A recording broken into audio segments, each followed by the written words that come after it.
Hello everyone, কি অবস্থা সবার?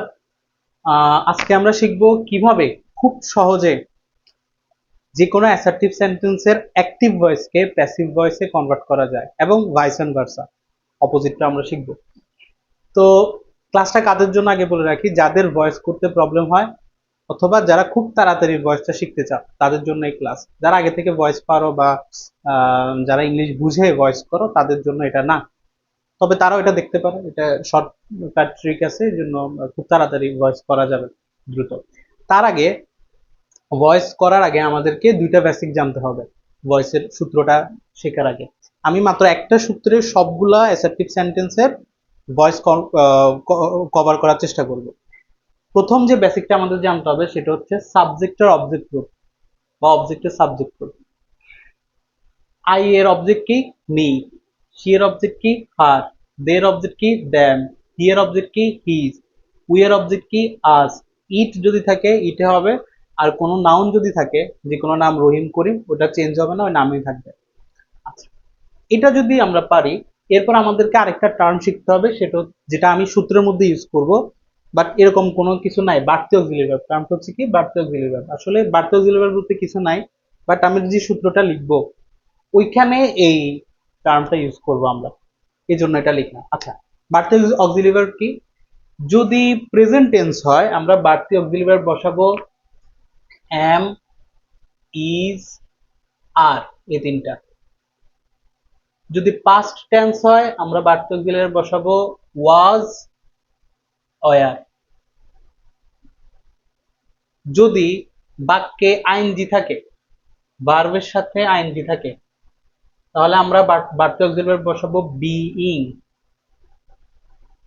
যদি বাক্যে শেল, উইল,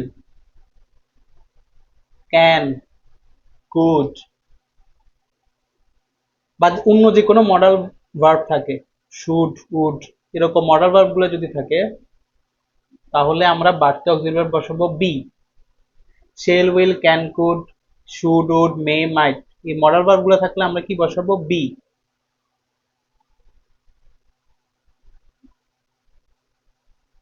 আচ্ছা, আর যদি বাক্যে হ্যাভ, হ্যাজ, হ্যাড, এই তিনটা থাকে, তাহলে আমরা বাড়তি অক্সিলারি ভার্ব বসাবো বিন। ক্লিয়ার? তাহলে ভয়েস শেখার জন্য এই দুইটা বেসিক আমাদের জানতে হবে। প্রথম সাবজেক্ট অবজেক্ট গ্রুপ গুলো জানতে হবে, এগুলো শিখে ফেলো।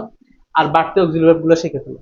এই পুরো জিনিসটা মুখস্থ করার পর আমরা নেক্সট স্টেপে যাব। তো এখন আমরা শিখবো অ্যাক্টিভ থেকে প্যাসিভ বানানোর শর্টকাট রুল। এই একটা মাত্র রুল দিয়ে আমরা যে কোনো অ্যাসার্টিভ সেন্টেন্সকে অ্যাক্টিভ থেকে প্যাসিভ বানাতে পারবো। রুলটা কি? অবজেক্টে সাবজেক্ট বসাবো, মানানসই অক্সিলারি ভার্ব বসাবো যদি থাকে, আমি সামনে এগুলো এক্সপ্লেন করব। বাড়তি অক্সিলারি ভার্ব মূল ভার্বের পাস্ট পার্টিসিপল, মূল ভার্বের past participle form plus by plus সাবজেক্টের অবজেক্ট। অবজেক্টের সাবজেক্ট বসাবো, মানানসই অক্সিলারি ভার্ব বসাবো, বাড়তি অক্সিলারি ভার্ব বসাবো, মূল ভার্বের past participle plus by plus সাবজেক্টের অবজেক্ট। এটা মুখস্থ করা খুব ইজি, এটা কয়েকবার পড়লে মুখস্থ হয়ে যাবে। আমরা এই সূত্রটা ইউজ করে কয়েকটা সেন্টেন্স, অ্যাক্টিভ সেন্টেন্সকে, অ্যাক্টিভ ভয়েসকে প্যাসিভ ভয়েস বানানোর চেষ্টা করি। সাপোজ দে আছে আই অ্যাম ইটিং রাইস। এটাকে যদি আমরা এখন প্যাসিভ বানাই, কি হবে? প্রথম অবজেক্টের সাবজেক্ট বসাবো, এখানে অবজেক্টকে রাইস, রাইসের সাবজেক্ট হিসেবে বসাচ্ছি rice, rice.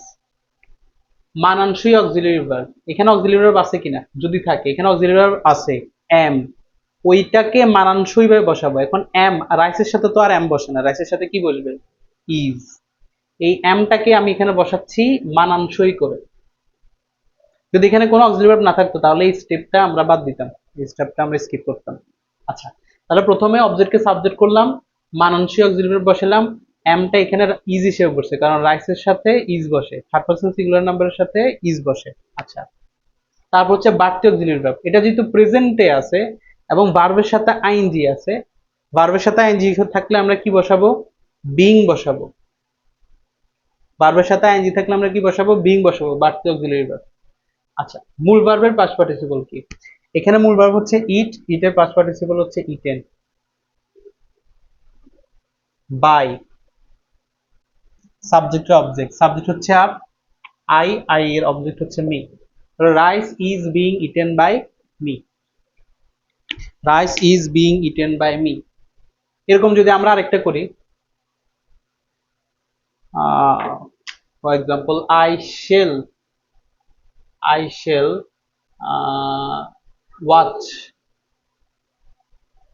a movie, I shall watch a movie। এটা যদি আমরা করার চেষ্টা করি অ্যাক্টিভ থেকে প্যাসিভ, প্রথমে অবজেক্টকে সাবজেক্ট বানাবো। এখানে অবজেক্টকে এ মুভি, এই মুভিকে আমরা সাবজেক্ট বানাচ্ছি, এ মুভি। মানানসই অক্সিলারি ভার্ব যদি থাকে, এখানে অক্সিলারি ভার্ব আছে কিনা? আছে, শ্যাল। ওই শ্যালটা মুভির সাথে যদি বসে কি হবে? উইল হয়ে যাবে। আমরা জানি আই এবং উই এর সাথে শ্যাল বসে, বাকি সকল ক্ষেত্রে উইল বসে। এই জন্য এই মুভির সাথে উইল বসবে, শ্যালটাকে মানানসই ভাবে বসালাম। বাড়তি অক্সিলারি ভার্ব, বাক্যে যদি শেল থাকে, উইল থাকে বা যে কোনো মডাল ভার্ব থাকে, তাহলে আমরা বাড়তি অক্সিলারি ভার্ব হিসেবে বসাবো বি। বাড়তি অক্সিলারি ভার্ব বসালাম বি। মূল ভার্বের পাস্ট পার্টিসিপল এখানে আছে ওয়াচ, ওয়াচের পাস্ট পার্টিসিপল কি? ওয়াচড। তারপর বসাতে হবে বাই, তারপর সাবজেক্টের অবজেক্ট, সাবজেক্টকে আই, এর অবজেক্ট হচ্ছে মি। ক্লিয়ার? আচ্ছা, এরকম যদি আমরা আরেকটা করার চেষ্টা করি, she had seen me, এটাকে যদি আমরা প্যাসিভ করার চেষ্টা করি, এখানে অবজেক্ট কি? মি, অবজেক্টের সাবজেক্ট বসাচ্ছি আই। মানানসই অক্সিলারি ভার্ব যদি থাকে, এখানে অক্সিলারি ভার্ব আছে হ্যাড, ওটাকে মানানসই কিভাবে বসাচ্ছি? হ্যাড তো সবসময় হ্যাড হিসেবে হয়, সাবজেক্ট যেটাই হোক। তো আই হ্যাড, বাড়তি অক্সিলারি ভার্ব, বাক্যে যদি হ্যাড থাকে বাড়তি অক্সিলারি ভার্ব হয় বিন। মূল ভার্বের পাস্ট পার্টিসিপল, ভার্ব হচ্ছে সি, সি এর পাস্ট পার্টিসিপল সিন। এখানে পাস্ট পার্টিসিপল দেওয়া আছে, হ্যাড এর পর তো পাস্ট পার্টিসিপল ফর্মে থাকে, এজন্য এটা চেঞ্জ করা লাগে নাই, যে বসে বসে। ওকে, মূল ভার্বের পাস্ট পার্টিসিপল ফর্ম বসালাম, বাই বসাবো, সাবজেক্টের অবজেক্ট, সাবজেক্ট কি? সি, এটা হয়ে যাবে হার। তাহলে I had been seen by her, I had been seen by her, I had been seen by her. আচ্ছা, এখন ধরো কোনো অক্সিলারি ভার্ব যদি না থাকে, এরকম একটা সেন্টেন্স, শি প্লেইজ ক্রিকেট, এটা। তো এটাকে যদি আমরা এরকম এই রুল দিয়ে করার চেষ্টা করি, অবজেক্ট কে সাবজেক্ট বানাবো, ক্রিকেট। কেমন? ক্রিকেট বসালাম।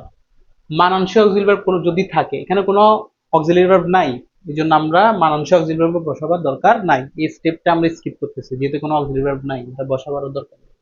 বাড়তি অক্সিলারি ভার্ব কিন্তু বসাইতে হবে সবসময়। এটা যেহেতু প্রেজেন্টে আছে, প্রেজেন্টে থাকলে বাড়তি অক্সিলারি হিসেবে বসে এম, ইজ, আর, যে কোনো একটা। এখন এখানে কোনটা বসাবো? ক্রিকেট যেহেতু থার্ড পারসন সিঙ্গুলার নাম্বার, এটার সাথে আমরা ইজ বসাচ্ছি, ইজ। বাড়তি অক্সিলারি ভার্ব ইজ বসালাম। মূল ভার্বের পাস্ট পার্টিসিপল প্লে, প্লে এর পাস্ট পার্টিসিপল হচ্ছে কি? প্লেড। বাই, সাবজেক্টের অবজেক্ট আর, cricket is played by her, cricket is played by her. আচ্ছা, এখন ধরো অবজেক্ট দুইটা যদি থাকে, তখন কি হবে? He teaches me English.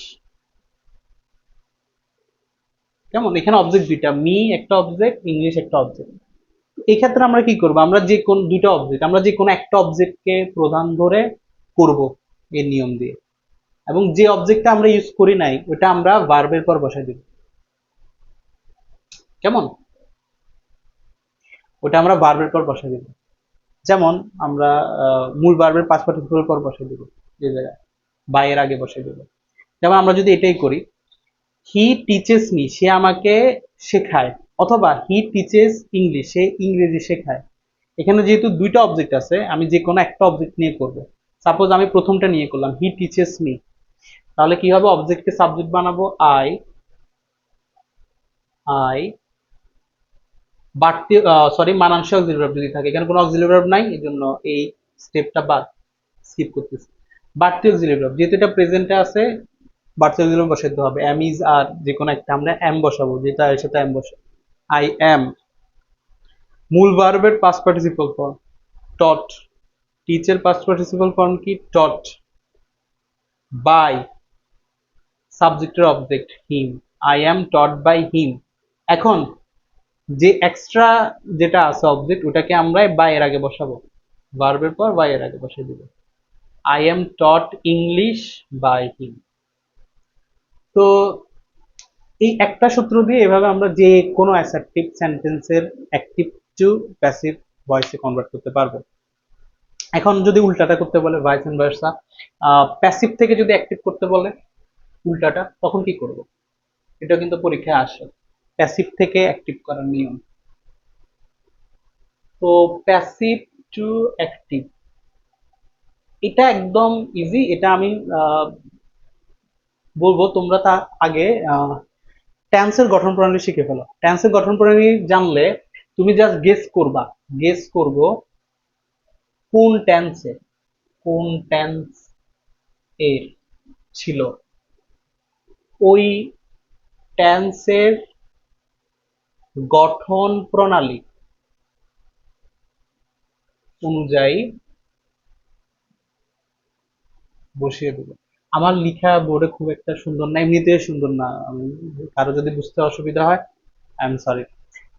আচ্ছা, গেস করব কোন টেন্সের ছিল, ওই টেন্সের গঠন প্রণালী অনুযায়ী বসিয়ে দেব। আচ্ছা, এটার মানে কি, ধরো আমি বললাম একটা প্যাসিভ প্যাসিভ ভয়েস দিলাম যে suppose rice is eaten by me. আচ্ছা, এটাকে অ্যাক্টিভ বানাতে বলছি, তা আমি দেখবো যে এটা কোন টেন্সে আছে, এটা প্রেজেন্টে আছে। এখন প্রেজেন্ট ইনডিফিনিট কন্টিনিউয়াস না পারফেক্ট, না পারফেক্ট কন্টিনিউয়াস। প্রেজেন্ট কন্টিনিউয়াস যদি হইতো এখানে বিং থাকতো, আইএনজি থাকতো। আর প্রেজেন্ট পারফেক্ট যদি হইতো তাহলে এখানে হ্যাজ থাকতো বা হ্যাভ থাকতো। যেহেতু এখানে এগুলো কিছু না, এটা বলা হয় যে এটা হচ্ছে প্রেজেন্ট ইনডিফিনিট। প্রেজেন্ট ইনডিফিনিটের গঠন প্রণালী যারা পারে তারা জাস্ট ওই গঠন প্রণালী অনুযায়ী এখানে বসাবে, আর খেয়াল রাখবে যে অবজেক্টটা এখানে সাবজেক্ট হবে। ওকে, তো প্রেজেন্ট ইনডিফিনিটের গঠন প্রণালী কি, সাবজেক্ট প্লাস মূল ভার্বের প্রেজেন্ট ফর্ম, মূল ভার্বের প্রেজেন্ট ফর্ম প্লাস অবজেক্ট। তো আমরা সাবজেক্ট এখানে কোনটা বসাবো, পরেরটা, মি। যেহেতু সাবজেক্ট থেকে অবজেক্ট ছিল প্যাসিভ, এই জন্য মিটাকে সাবজেক্ট হিসেবে বসাতে হবে, আই। সাবজেক্ট বসালাম, মূল ভার্বের প্রেজেন্ট ফর্ম, মূল ভার্ব হচ্ছে কি ইট, ইট। আর অবজেক্ট, অবজেক্ট হচ্ছে ওই যেখানে যেটা সাবজেক্ট ওটা অবজেক্ট হিসেবে বসাতে হবে, I eat rice. Clear? Same ভাবে আমরা যদি আরেকটি উদাহরণ দেখি,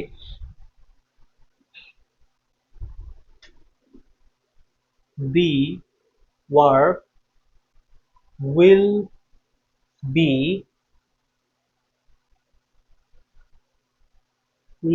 being done by them। এটাকে কিভাবে বানাবো? আচ্ছা, এটাকে কিভাবে অ্যাক্টিভে কনভার্ট করবো? তো প্রথমে আমরা গেস করবো এটা কোন টেন্সের, এটা ফিউচার যেহেতু উইল আছে, এখন ফিউচার কন্টিনিউয়াস যেহেতু আইএনজি আছে, বিইং আছে। এখন ফিউচার কন্টিনিউয়াসের গঠন প্রণালী কি, সাবজেক্ট প্লাস শ্যাল বা উইল প্লাস বি প্লাস মূল ভার্বের সাথে আইএনজি প্লাস অবজেক্ট। তো ওই হিসাবে যদি আমরা বসাই, সাবজেক্ট বসাবো, এই যে পরেরটাকে অবজেক্টকে সাবজেক্ট হিসেবে বসাবো, যেহেতু সাবজেক্ট অবজেক্ট ছিল এখানে পরেরটাই এখানে সাবজেক্ট হিসেবে ইউজ হবে, দে। দ্যামের সাবজেক্ট কি দে, শেল বা উইল, দের সাথে কি বসবে উইল, দে উইল বি। মূল ভার্বের সাথে আইএনজি, এখানে মূল ভার্বটা কি ডু, ডু এর সাথে আইএনজি হলে ডুইং। আর অবজেক্ট, অবজেক্ট কি সাবজেক্ট এখানে অবজেক্ট হিসেবে থাকবে। সো এইভাবে আমরা যে কোনো প্যাসিভ ভয়েসকে অ্যাক্টিভ বানাতে পারবো। তাহলে আমরা আজকে কি কি শিখলাম? অ্যাক্টিভ ভয়েসকে প্যাসিভ ভয়েস বানানোর নিয়ম। তবে শুধুমাত্র অ্যাসার্টিভ সেন্টেন্স যেগুলো, সেগুলোর ক্ষেত্রে এই শর্টকাটটা খাটবে।